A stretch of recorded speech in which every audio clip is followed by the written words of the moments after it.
गुरु प्यारी सत्कार योग साध संगत जी, राधा स्वामी। प्यारी साध संगत जी, आप सभी के भीतर बैठे कुल मालिक को प्रणाम। आप सभी को प्रणाम। संगत जी, आज के इस रूहानियत भरे सत्संग में जो वचन लिए गए हैं वे वचन हैं, जप मरे अजपा मरे अनहद भी मर जाए। आज के इस सत्संग में भजन बंदगी के इन 3 महत्वपूर्ण सूत्रों के बारे में विस्तार पूर्वक समझाया गया। आप सभी से यही विनती है, आप सब आज के इस सत्संग को अंत तक जरूर सुनें।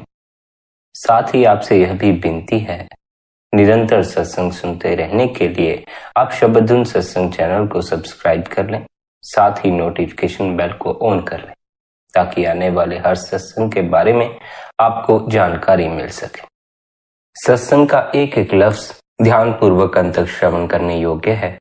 आप सभी सत्संग को अंत तक सुनने की कृपालता करें जी। आइए सत्संग की ओर बढ़ते हैं। सत्संग के वचन हैं, जप मरे अजपा मरे अनहद भी मर जाए। जाप से तो बहुत से जीव परिचित होते हैं, असल में तो बहुत से जीव जाप तक ही सीमित रह जाते हैं। बड़े कम बिरले जीव होते हैं जिन्हें अजपे जाप की खबर लगती है। अजपा जाप वह होता है जब आपको जाप करना भी नहीं पड़ता, फिर भी आपके भीतर जाप चला हुआ होता है। यह जो अजपे जाप की अवस्था है, यह निरंतर जाप द्वारा पैदा होती है।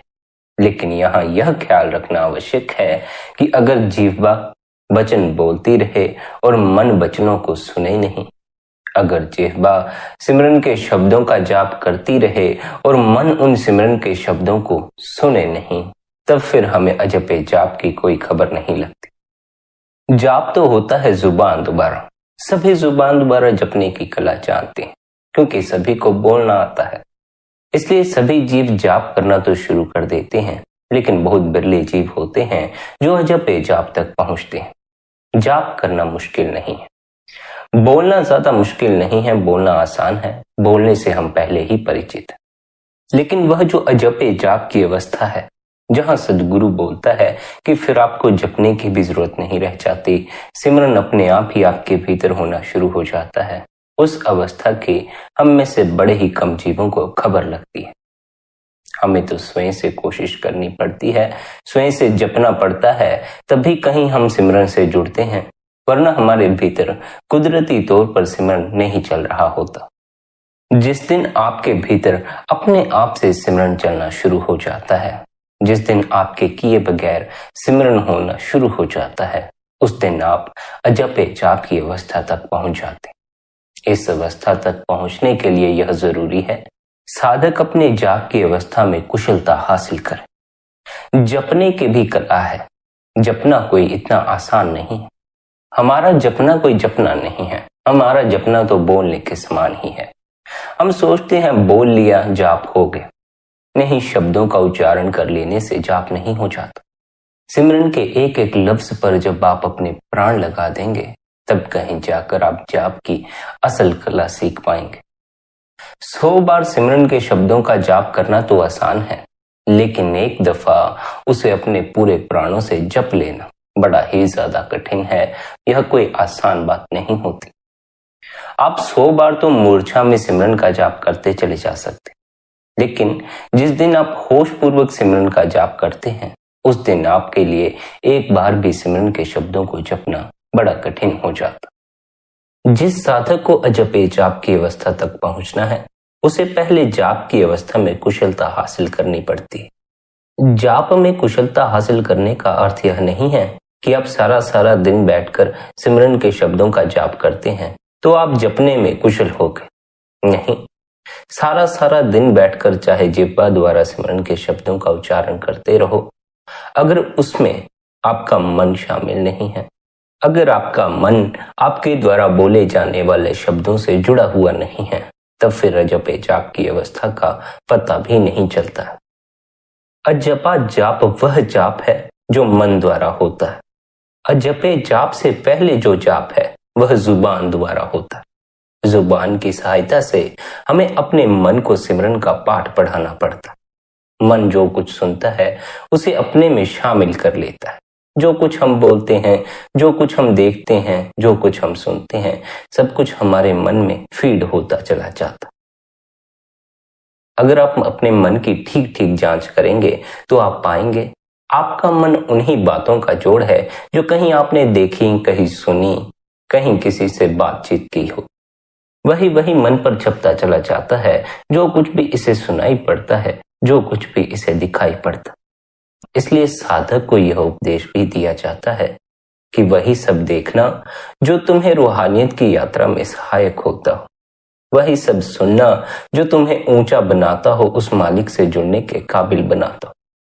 अगर ऐसे दृश्य देखोगे जो कि आपके ध्यान को नीचे की तरफ ले जाएं, तब फिर ध्यान ऊपर न ठहर पाएगा, बार बार फिर काम के अधीन हो जाओगे। अगर ऐसी बातें सुनोगे जो मलिनता से भरी हुई हैं, तब फिर ऊपर की तरफ गति नहीं कर पाओगे, तब फिर सारी की सारी जीवन की गति नीचे की तरफ होती चली जाएगी। स्मरण रखें, नीचे की तरफ गति होने का अर्थ है अपनी जीवन ऊर्जा को काम के अधीन होकर बर्बाद कर देना।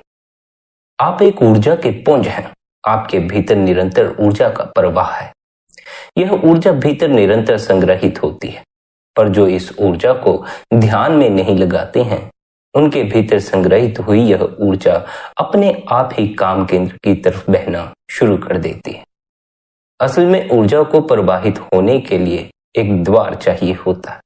यदि आप उसे भीतर का द्वार प्रवाहित होने के लिए नहीं देते हैं, तब ऊर्जा बाहर के द्वार खोजकर बाहर प्रवाहित होना शुरू हो जाती। ऊर्जा के प्रवाह को रोका नहीं जा सकता, लेकिन ऊर्जा के प्रवाह की दिशा बदली जा सकती है।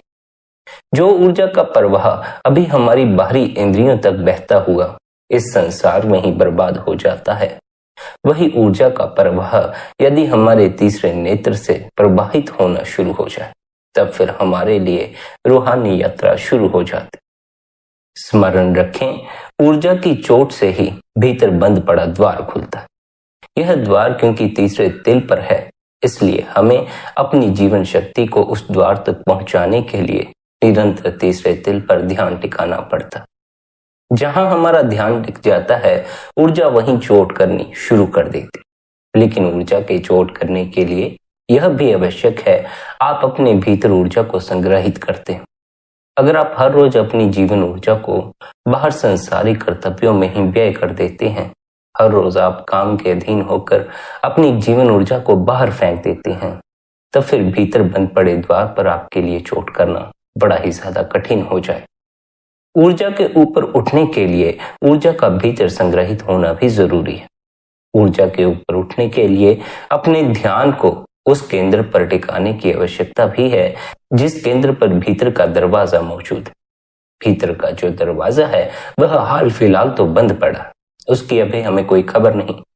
जिस दिन वह दरवाजा खुल जाता है, उस दिन हमें रूहानी नजारे नजर आने शुरू हो जाते हैं।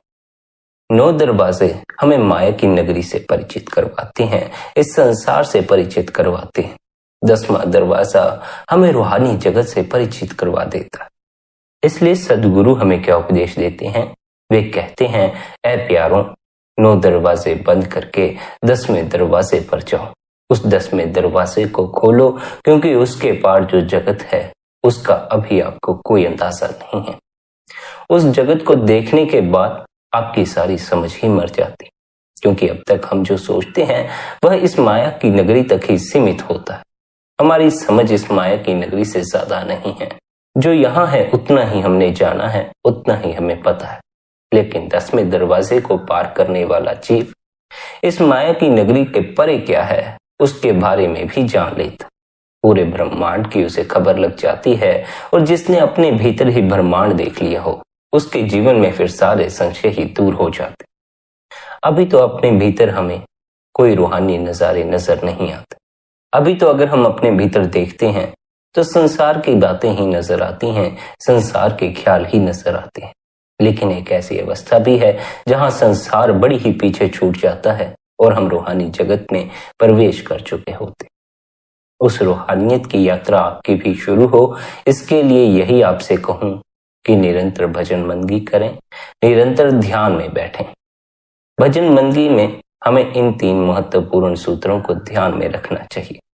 जिनमें कि पहला जाप है, दूसरा अजपा जाप है, तीसरा अनहद शब्द है। जाप किए बिना अजपा जाप शुरू नहीं होता। अजपे जाप के बिना अनहद शब्द की ध्वनि सुनाई नहीं पड़ती। जाप में हमें जिह्वा की सहायता लेनी पड़ती है, बोलना पड़ता है। अजपे जाप में हमें ना बोलना पड़ता है, ना जिह्वा की सहायता लेनी पड़ती है। फिर हमें अपनी तरफ से कोई प्रयास नहीं करना पड़ता। फिर हमारे भीतर सिमरन अपने से होना शुरू हो जाता है। इस बात को सदा स्मरण रखें, जब तक आप कुछ कर रहे हैं तब तक आप उस करने से ऊबते चले जाएंगे। जो जाप करने में ही जीवन व्यतीत कर देते हैं वे जाप से भी ऊब जाते हैं। जपते तो हैं लेकिन जपने में कोई रस नहीं होता। जपने में ऊब होती है, जपने में उदासी होती है, जपने में नींद होती है। हालांकि हमें यह समझाया जाता है, सिमरन के शब्दों का जाप पूर्ण जागरण की अवस्था तक पहुंचने का पहला कदम है। पहले कदम पे ही जो खड़ा रह जाता है उसे दूसरे कदम की कोई खबर नहीं लगती। हमें तो 3 कदम चलने हैं। अगर हम पहला ही न चलें तो दूसरे तक कैसे पहुंचे, दूसरा न चलें तो तीसरे तक कैसे पहुंचे। ख्याल रहे, जाप में कुशलता हासिल करोगे तो कहीं जाके दूसरे कदम अजपे जाप तक पहुंचोगे। फिर अजपे जाप में जब कुशलता हासिल करोगे तो कहीं जाकर तीसरे कदम अनहद शब्द तक पहुंचोगे। उसके बाद फिर कोई कदम नहीं है, उसके बाद तो छलांग ही है। फिर तो साधक को छलांग मारनी पड़ती है। फिर या तो साधक छलांग लगाकर अपने स्वयं में उतर जाए या फिर अपने मन में ही बैठा रहे। यह तो साधक के अपने ऊपर ही निर्भर करता। लेकिन जिसे उस परम सत्य में समाना हो, अपने स्वयं में ठहरना हो, उसे इस छलांग को भरना ही पड़ता। यहाँ जिस छलांग का जिक्र किया जा रहा है यह कोई बाहरी छलांग नहीं है, यह आंतरिक छलांग है। निरंतर बंदगी द्वारा साधक के जीवन में एक ऐसी अवस्था आती है जहां उसे अपना स्वयं नजर आना शुरू हो जाता। उसे मन और स्वयं में भिन्नता का बोध हो जाता। उस अवस्था में उसे मन का साथ छोड़कर अपने स्वयं में छलांग लगानी पड़ती है। लेकिन यह छलांग जीव को बड़ा भय से भर देती है, जिस कारण बहुत से जीव यह छलांग लगा नहीं पाते। क्यों नहीं लगा पाते? क्योंकि मन को छोड़ने में अपने मिटने का डर होता है। मन के मिटते ही हमारा अहम भी मिट जाता है। हम जिससे अब तक परिचित हैं वह हमारा अहम ही है। हम तो अपने अहम को इसीलिए बचाते हैं क्योंकि हमें लगता है यदि हमारा अहम मिट गया तो हम भी मिट जाएंगे। नहीं, अहम के मिटने से हमारे मिटने का कोई संबंध नहीं है। अहम के मिटने पर तो हमें हमारे असल होने की खबर लगती है, पर जीव को अपने असल होने की तो कोई खबर नहीं होती। उसे अपने अहम की ही खबर होती है। इसलिए उसे अहम को छोड़ते समय भय का अनुभव होता है और वह भय ही जीव को अपने स्वयं में छलांग नहीं लगाने देता। जिस दिन आपको अपना स्वयं नजर आना शुरू हो जाए, जिस दिन आपके पास ऐसा अवसर उपलब्ध हो कि आप अपने मन को छोड़कर स्वयं में कूद सकते हैं, उस दिन इस मौके को गवाएं नहीं। क्योंकि फिर यह मौका कब बने कब ना बने इसका आपको कुछ भी पता नहीं है। बहुत से साधक हैं जो इस अवस्था तक एक बार पहुंच जाते हैं लेकिन भय के कारण वापस मन में ही लौट आते, अपने स्वयं को नहीं पकड़ते। फिर समय बीतता चला जाता है और वह अपने स्वयं तक दोबारा पहुंच ही नहीं पाते। इसलिए अगर कभी भी जीवन में ऐसा अवसर आए कि आपको अपने स्वयं में ठहरने का मौका मिले, उस अवसर को गवाएं नहीं। अवश्य ही उस अवसर के उपलब्ध होने पर भीतर भय भी जन्म लेगा, क्योंकि मन की मृत्यु होने लगेगी। मन की मृत्यु से घबरा मत जाना, मन को मर जाने देना। वैसे भी इस मन के पीछे लगकर, इस मन को बचाए रखकर हमने अब तक दुख ही उठाया। मन को बचाए रखने से वैसे भी हमारा कोई खास भला हुआ नहीं है। अगर कभी मन को मिटाने का अवसर उपलब्ध हो जाए तो इसे मिटाने के लिए अपने प्राण की बाजी लगा देना, क्योंकि इसके मिटते ही जीवन आनंद से भरना शुरू हो जाता। मन मिटा, आप शून्य में ठहर गए। मन मिटा, आप आनंद की अवस्था में ठहर गए। बस मन ही है जो हमें शून्य में ठहरने नहीं देता। इसलिए अगर कभी भी आपके सामने बंदगी करते समय ऐसा अवसर आ जाए कि आपको मन से ऊपर उठकर स्वयं में ठहरने को मिले, तो अपने स्वयं को ही पकड़ें, मन को पकड़े ना रखें। इसको पकड़े रखकर हमने कई जन्म बर्बाद कर दिए हैं। यह जन्म बड़ा ही अनमोल जन्म है, क्योंकि इस जन्म में हमारे पास पूर्ण सद्गुरु का भी साथ है। पूर्ण सद्गुरु यदि साथ हो तब फिर साधक के लिए इस यात्रा पर चलना और भी ज्यादा आसान हो जाता। पूर्ण सद्गुरु जो आपको ताकत देता है वह अन्य कोई भी जीव आपको नहीं दे सकता। दूसरे जीव तो आपको दूसरों को मिटाने की ही ताकत दे सकते हैं, लेकिन सद्गुरु आपको अपने को मिटाने की ताकत बख्शता है। अपने को मिटा लेना ही सबसे मुश्किल है। अपने को मिटा लेने से अर्थ है मन को मिटा लेना। मन को मिटाना बड़ा ही मुश्किल होता है। मन को मिटाने के लिए सद्गुरु की दया मेहर की बड़ी आवश्यकता होती। सद्गुरु की दया मेहर हम पर बरसती रहे, इसके लिए हमें क्या करना होता है? हमें सद्गुरु के उपदेश की पालना करनी होती है। सद्गुरु द्वारा दिए अभ्यास की पालना करनी होती है।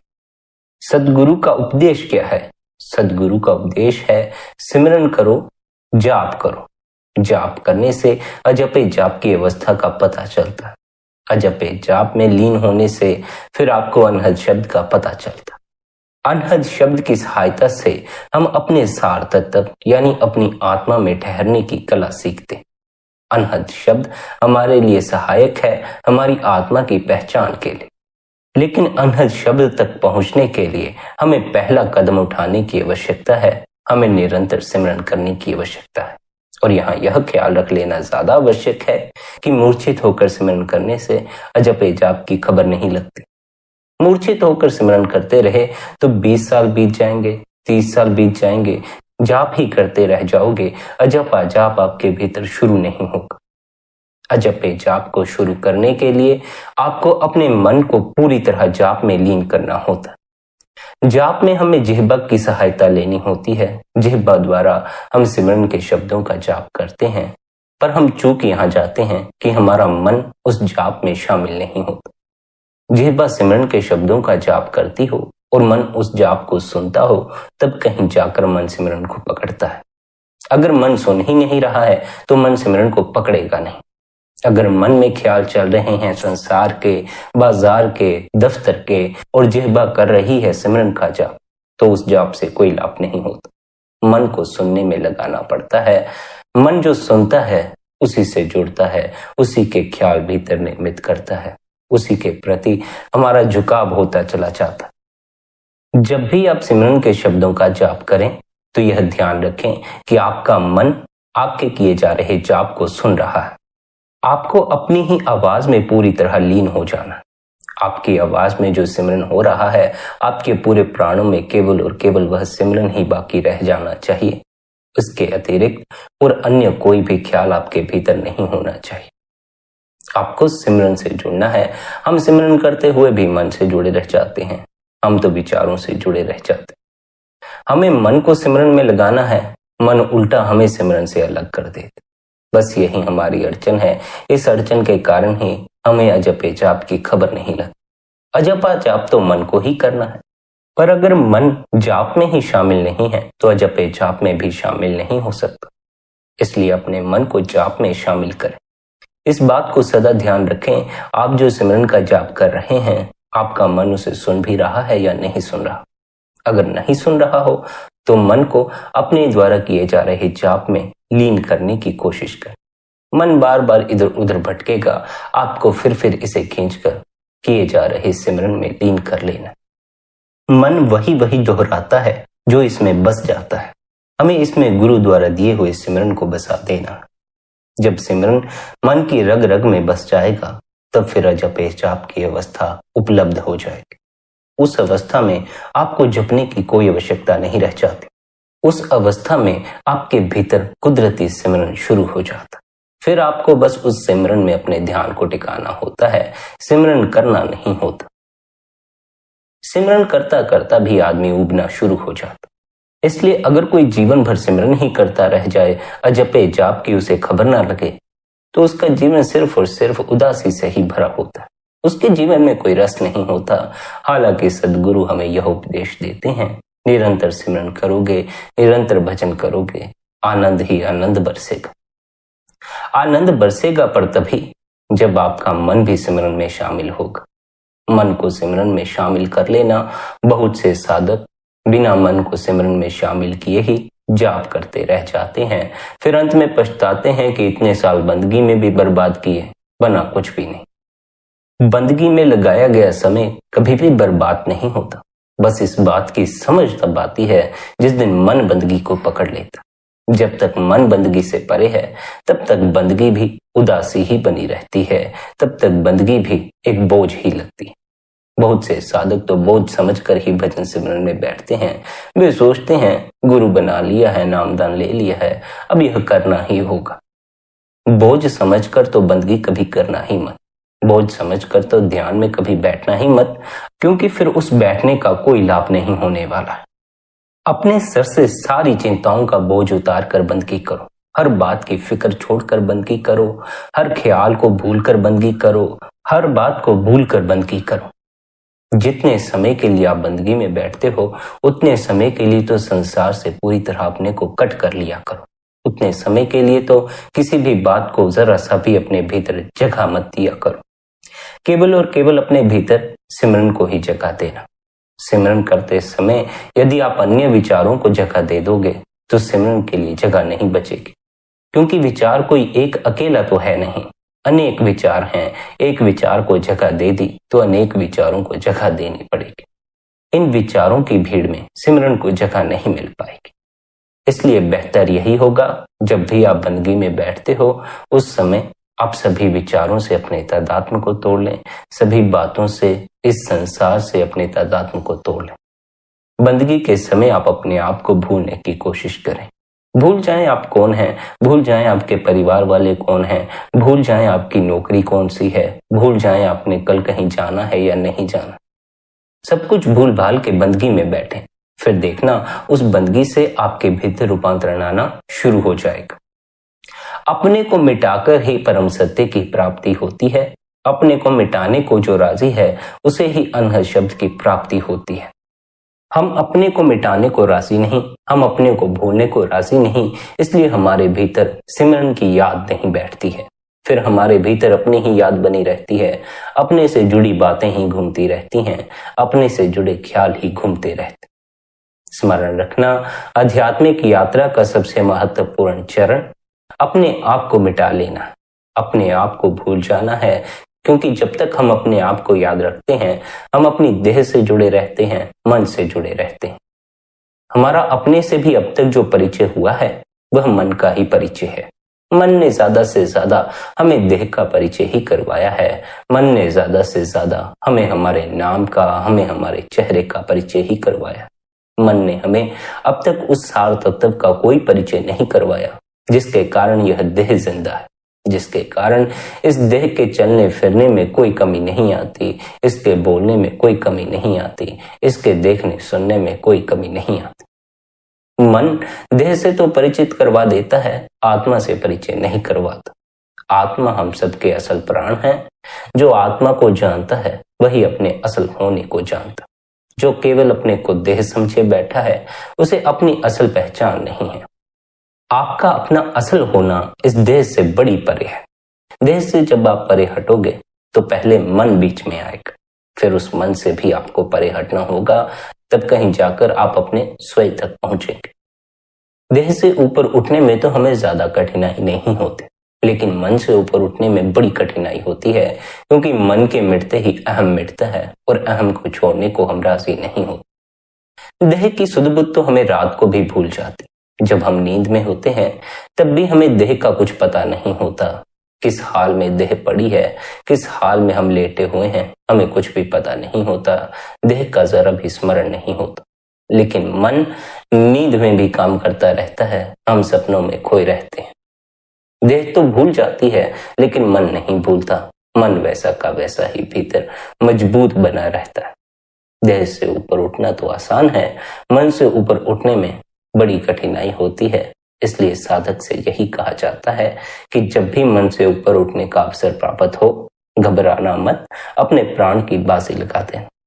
प्राण की यह जो बाजी है, यह बाजी हम उन्हीं की खातिर लगाने को तैयार होते हैं जिनसे हमारा प्रेम और प्यार होता है। अगर प्रेमी कह दे कुएं में छलांग लगा दो तो प्रेम में पड़ा व्यक्ति ऐसा कर भी सकता है। लेकिन अगर कोई यार दोस्त कह दे, कोई आसपास का कह दे कुएं में कूद जाओ, तो हम कहाँ कुएं में कूदने वाले। फिर हम कुएं में नहीं कूदते हैं।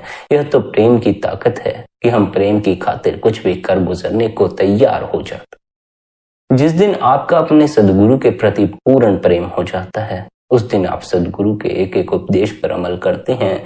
उस दिन अगर सदगुरु आपसे कह दे यह चांद नहीं यह सूरज है, उस दिन आपके लिए चांद भी सूरज हो जाता। जब तक आपका सदगुरु से प्रेम अधूरा है, तब तक आप सदगुरु द्वारा दिए अभ्यास के लिए अपने प्राण की बाजी लगाने को तैयार नहीं होंगे। अभ्यास प्राण मांगता है। अभ्यास ऐसे ही मन में खोए खोए नहीं हो जाता है। अगर आप मन में खोए खोए ही अभ्यास करते रहे, फिर आप रोते और पछताते ही रह जाओगे।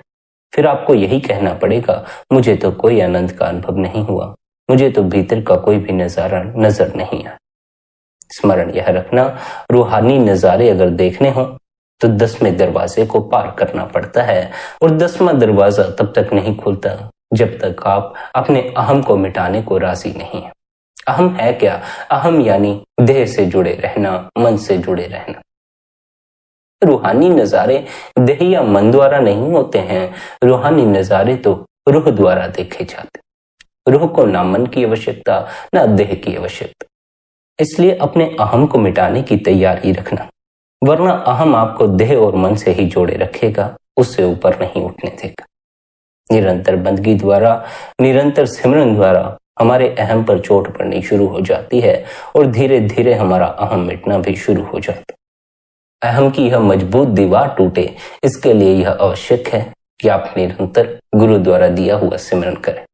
और सिमरन का जाप केवल जुबान द्वारा ही करते नहीं रह जाना है। सिमरन का जाप मन में खोए खोए नहीं करते रह जाना है, बल्कि अपने मन को सिमरन में लीन करना। अभ्यास के शुरुआती दिनों में आपको पहले जुबान की सहायता लेनी। किसी एकांत कमरे में बैठ जाएं, जहां कोई आता जाता ना हो, जहां कोई आपको परेशान करने वाला ना हो, उस कमरे में बैठ जाएं। फिर आप अपनी जुबान द्वारा सिमरन के शब्दों का जाप करें। ज्यादा ऊंचा बोल बोल कर जाप करने की कोई आवश्यकता नहीं है। इतनी ही आवाज रखनी है कि वह आवाज आपके कानों तक पड़ जाए। आप जो बोलें वह आपको सुनाई पड़ना चाहिए। आप जो खुद बोलेंगे, अगर उसे ही खुद सुनेंगे तो आप सेल्फ सेंटर्ड हो जाएंगे। फिर आप अपने से ही जुड़ जाएंगे, आप अपने उतना ही करीब आ जाएंगे। हमारे सबसे ज्यादा करीब है क्या? हमारी आवाज, हमारी आंखें, हमारे कान। यही हमारे सबसे ज्यादा नजदीकी हैं। इनकी सहायता से हम अपने और भी ज्यादा करीब पहुंच सकते हैं। हमारे जो सबसे ज्यादा करीब है, अगर हम उस पर ध्यान रखें तो हम धीरे धीरे सरकते हुए अपने असल तक भी पहुंच जाते। पर हमारा ध्यान दूसरों पर ज्यादा होता है, अपने ऊपर नहीं हो। दूसरों की आवाज हमें मीठी लगती है, अपनी नहीं लगती, हालांकि आवाज तो हमारे अपने पास भी है। स्मरण रहे, जो असल रस होता है वह तो बोलने में होता है। रस बोलने के लहजे में नहीं होता। अगर आप अपने बोलने पर भी ध्यान देना शुरू कर दें तो आपको अपने बोलने में ही आनंद आना शुरू हो जाए। लेकिन हम अपने बोलने पर जरा भी ध्यान नहीं देते हैं। हमारा अपनी तरफ ध्यान होता ही नहीं। जब आप अपने बोलने पर ध्यान देते हैं तो बोलने के दौरान जो भीतर कंपन उठता है, आपको उस कंपन की भी खबर लगती है। वह जो वाइब्रेशन बोलने में है, वह वाइब्रेशन आपके अनुभव में तभी आ सकती है जब आप अपने बोलने पर ध्यान देंगे। जब भी आप सिमरन के शब्दों का जाप करते हैं, तब आप जो जाप कर रहे हैं, आपको उस जाप पर ध्यान देना चाहिए। जैसे जैसे आपका ध्यान अपने ही बोलने पर केंद्रित होता जाएगा, आपको बोलने में आनंद का अनुभव होना शुरू हो जाएगा। फिर आप कुछ भी बोलते हो उससे मतलब नहीं है। बोलने में आनंद होता है, क्या बोलते हो उसकी बात नहीं होती। जैसे बच्चा होता है, बच्चा कोई महान शब्द तो नहीं बोलता है, ऊ आ करता रहता है और उस बोलने में ही उसे बड़ा मजा आता है। वह बोलना बंद ही नहीं करता है, उस बोलने में ही उसका आनंद होता है, उस बोलते रहने में ही उसे मजा आता। हमारा बोलने में रस विलीन हो गया है। उसका कारण क्या है? उसका कारण यह है कि हमारा ध्यान अपने बोलने पर केंद्रित नहीं होता। हम जो बोलते हैं वह भी मूर्छा में बोल जाते। ध्यान हमारा मन पर होता है और बाकी हर जगह से हमारा ध्यान हट जाता। हम कुछ सुनते हैं तब भी हमारा ध्यान मन पर है, सुनने में नहीं है। हम कुछ देखते हैं तब भी हमारा ध्यान देखने में नहीं होता, मन में होता है। हम कुछ बोलते हैं तो हमारा ध्यान हमारे बोलने में नहीं होता, मन में होता। मन से ध्यान को हटा लो, जो देखते हो उसमें केंद्रित हो जाओ, जो सुनते हो उसमें अपने को ठहरा लो, जो बोलते हो उसमें अपने को ठहरा लो। जिस दिन आपने अपने बोलने पर ध्यान देना शुरू कर दिया, उस दिन के बाद फिर आप फालतू की बातें कभी नहीं बोल पाओगे। उस दिन के बाद आप वही बोलोगे जिससे आपकी ऊपर की तरफ गति होती हो, जिससे आपके ध्यान में वृद्धि होती हो। क्यों? क्योंकि बोलने पर ध्यान देने से आपको आपकी आवाज में छिपी वाइब्रेशन की खबर लगती है, जो आपके बड़े गहरे से उठती है, जो आपको आपके गहरे तक ले जाती।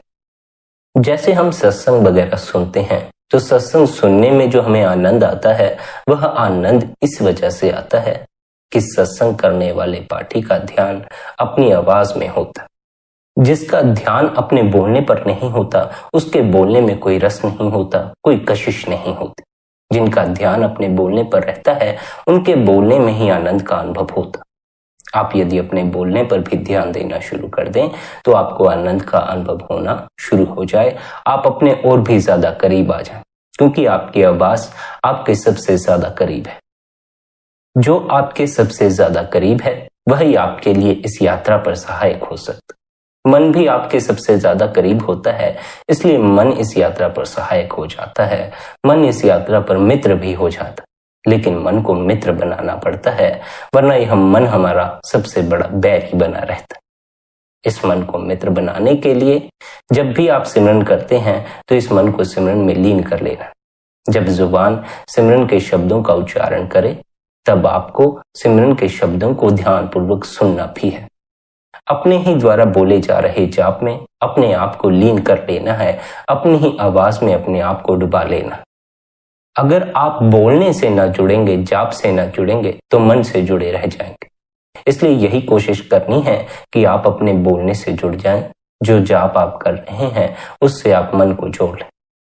जिस दिन से आपका मन जाप में जुड़ना शुरू हो गया, जिस दिन जो आप जाप कर रहे हैं वह आपको साफ साफ सुनाई पड़ना शुरू हो गया, उस दिन के बाद वह आपके भीतर घर करना शुरू कर जाएगा। फिर धीरे धीरे उस सिमरन की छाप आपके भीतर भी छपती चली जाएगी, और एक ऐसी अवस्था आएगी जब आपको जुबान द्वारा सिमरन करने की कोई आवश्यकता नहीं रह जाएगी। फिर अपने से ही आपके भीतर सिमरन होना शुरू हो जाएगा। मन सिमरन को पकड़ता नहीं है, तो उसका केवल यही कारण है कि हम जब सिमरन करते हैं, जब हम जाप करते हैं, तो मन को उसमें शामिल नहीं करते। हम मन और जाप को अलग किए रहते हैं। मन जाप की बात तो करता ही नहीं है, मन करता है संसार की बात, जिह्वा करती है जाप की बात। जब जिह्वा और मन दोनों एक साथ मिलकर जाप में लीन हो जाते हैं, जब आपकी जुबान पर भी, आपके भीतर भी सिमरन का वास हो जाता है, तब कहीं जाके अजपे जाप की अवस्था हासिल होती। मन जो पकड़ लेता है उसे दोहराना शुरू कर देता है, लेकिन मन सत्य की बात, परमात्मा की बात, अध्यात्म की बात आसानी से नहीं पकड़ता। संसार की बातें तो बड़ी आसानी से पकड़ लेगा।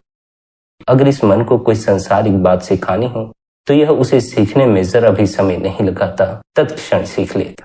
लेकिन अगर इस मन को प्रभु का पाठ पढ़ाना हो, तो यह बड़ी अड़चनें खड़ी करता है। यह आसानी से उस प्रभु का नाम लेने को राजी नहीं होता।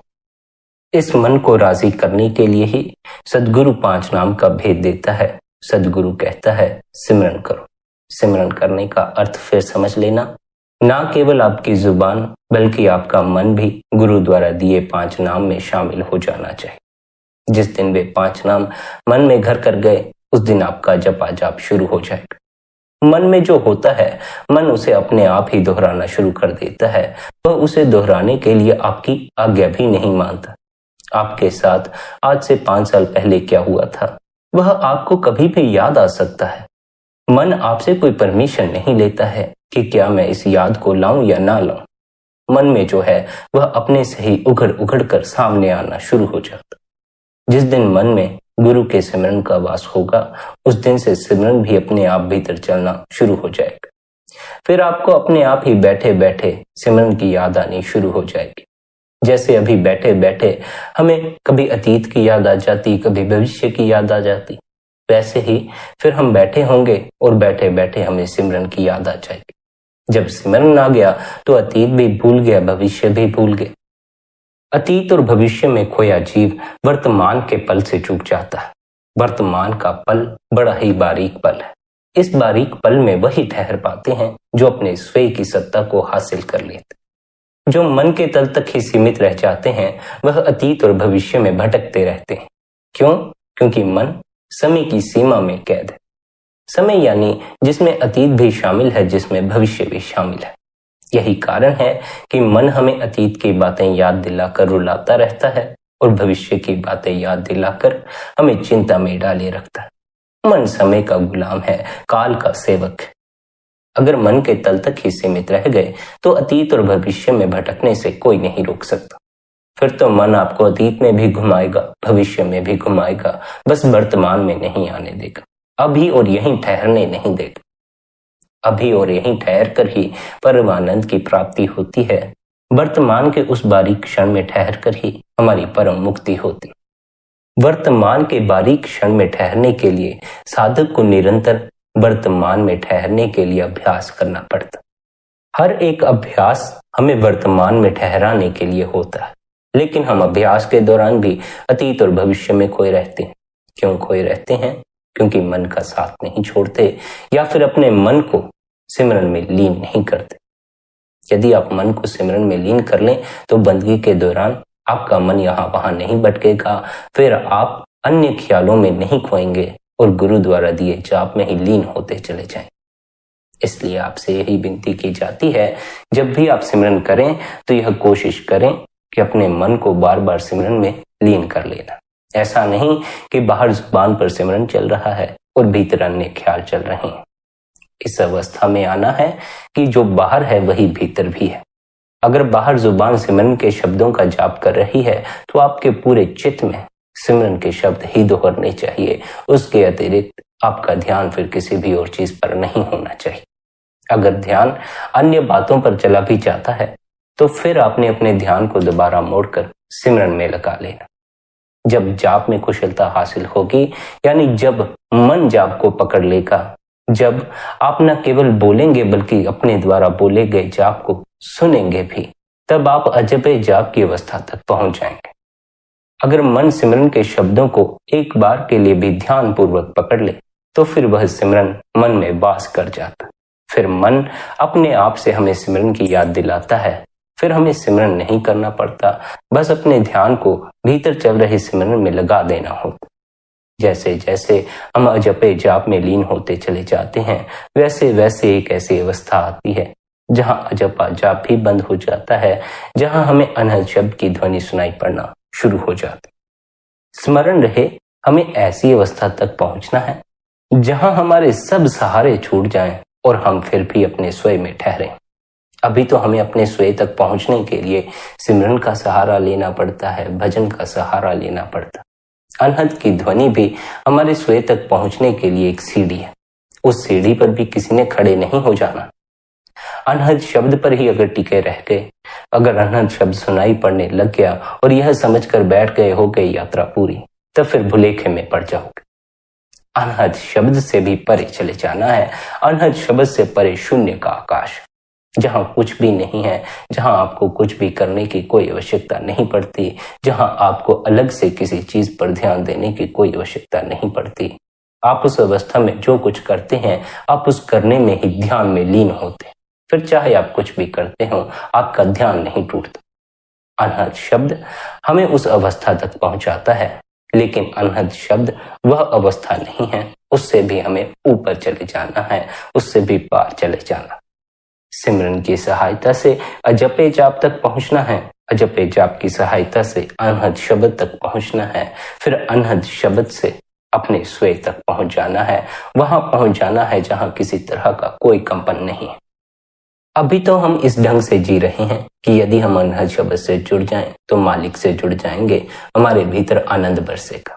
लेकिन हमें उस अवस्था तक पहुंचना है जहां अगर हमें अनहद शब्द नहीं सुनाई पड़ता है, तब भी हम परमात्मा से जुड़े हुए हैं, तब भी हमारे भीतर आनंद बरस रहा है। असल जो आध्यात्मिकता का रहस्य है वह अपनी आत्मा में ठहर जाना है, स्वयं में ठहर जाना है। वहां किसी तरह का कोई कंपन नहीं है, किसी तरह की कोई आवाज नहीं है। वहां केवल और केवल शून्य है, पूर्ण शून्य है। उस शून्य तक पहुंचने के लिए अनहद शब्द हमें बड़ी ज्यादा आसानी कर देते। लेकिन बहुत से साधक ऐसे होते हैं जो अनहद शब्द का मार्ग नहीं अपनाते, वे दूसरे मार्ग अपनाते हैं। किसी भी साधना द्वारा आप अपने स्वयं तक पहुंच सकते हैं। बस इतना सा फर्क होता है कि यदि अनहद शब्द सुनाई पड़ना शुरू हो जाए, फिर कुछ भी और करने की आवश्यकता नहीं रह जाती। ना ही कोई साधना करने की आवश्यकता रह जाती है, ना ही संकल्प लेने की आवश्यकता रह जाती है। कुछ करने की आवश्यकता नहीं, बस अनहद की ध्वनि में डूबना और अपने स्वयं तक पहुंच जाना। हमारा जो स्वयं है वह पूर्ण शून्य से भरा हुआ है। जब तक आपको अपने भीतर पूर्ण शून्य का अनुभव नहीं होता, तब तक आपने रुकना नहीं है, अपनी यात्रा जारी रखनी है, आगे से आगे बढ़ते चले जाना। इस गति करने में गुरु द्वारा दिया हुआ भजन सिमरन आपके लिए बड़ा सहायक होगा। इसलिए आपसे यही विनती की जाती है कि आप निरंतर भजन बंदगी में बैठें, निरंतर ध्यान में बैठें। सिमरन करते समय यह खास ख्याल रखें कि आपका मन सिमरन में शामिल हो, तभी आपको अजपे जाप की खबर लगेगी। तभी अजपे जाप की सहायता से आप अनहद शब्द तक पहुंचेंगे और फिर अंत में अनहद शब्द की सहायता से अपनी आत्मा तक पहुंचेंगे, अपने स्वयं तक पहुंचेंगे। इसलिए मन को सिमरन में शामिल करने के लिए निरंतर कोशिश करते रहें। यह निरंतर कोशिश द्वारा होता है। एक दो दिन में ही मन सिमरन में शामिल नहीं हो जाता है, या फिर एक दो महीने में ही शामिल नहीं हो जाता है। कुछ साधकों को काफी ज्यादा लंबे समय लग जाता है, कुछ साधकों का जल्दी भी हो जाता है। इसलिए सब्र रखनी है, जल्दबाजी नहीं करनी है, अपनी तरफ से कोशिश करनी है और कोशिश पूरी करनी है। ऐसा नहीं कि बस सोए सोए सिमरन कर लिया, मूर्छा में सिमरन कर लिया। सिमरन करते समय पूरे होश पूर्वक हो जाओ, अपने मन को भी ध्यान पूर्वक देखो। अगर लगे कि मन सिमरन में लीन नहीं है, अन्य बातों में लीन है, तो इसे सिमरन में लगाओ। यह आपकी कोशिश है, यह आपकी मेहनत है कि आप मन को फिर सिमरन में लगा लें, जबकि ये बार बार अन्य ख्यालों में खोता चला जाएगा, बार बार ये आपको सिमरन से दूर ले जाएगा। अगर आप हिम्मत करके मन को निरंतर सिमरन में लगाएं, तो अवश्य ही एक दिन यह मन सिमरन को पकड़ लेगा। फिर आपको सिमरन करने की आवश्यकता नहीं रहेगी। आपके भीतर कुदरती सिमरन शुरू हो जाएगा, अजपा जाप शुरू हो जाएगा। जब आपके भीतर अजपा जाप शुरू हो गया, फिर आप अपने ध्यान को उस अजपे जाप में लीन कर दीजिए। निरंतर उसमें फिर ध्यान लगाने से अनहद की ध्वनि सुनाई पड़ेगी। अनहद की ध्वनि सुनाई पड़ गई, फिर उसमें अपने को लीन कर दीजिए। फिर तो मन का साथ भी छोड़ देना है, अजपे जाप को भी छोड़ देना है, फिर तो धुन में ही मगन हो जाना। यह धुन ही आपको अपने स्वयं तक पहुंचा देगी, वहां तक पहुंचा देगी जहां आपको अपने आपे में ठहरने के लिए, अपनी आत्मा में ठहरने के लिए किसी भी अन्य युक्ति की सहायता नहीं लेनी पड़ेगी, किसी भी अन्य चीज की सहायता नहीं लेनी पड़ेगी। इसलिए आपसे यही विनती है, निरंतर भजन बंदगी करें, निरंतर ध्यान में बैठें। आशा करता हूं आज का यह सत्संग आपकी आध्यात्मिक यात्रा में आपके लिए काफी सहायक होगा। यदि आज का यह सत्संग आपको अच्छा लगा हो, तो आज के इस सत्संग को आप अपने मित्रों और संबंधियों के साथ शेयर भी कर सकते हैं। साथ ही आप शब्द धुन सत्संग चैनल को सब्सक्राइब करके हर रोज सत्संग का आनंद ले सकते हैं। बाकी आपकी अपनी मौज है। अपना ख्याल रखें, सबके प्रति भीतर भले की कामना रखें। इतने प्रेम और प्यार से आपने सत्संग को सुना, उसके लिए आप सभी का धन्यवाद। राधा स्वामी जी।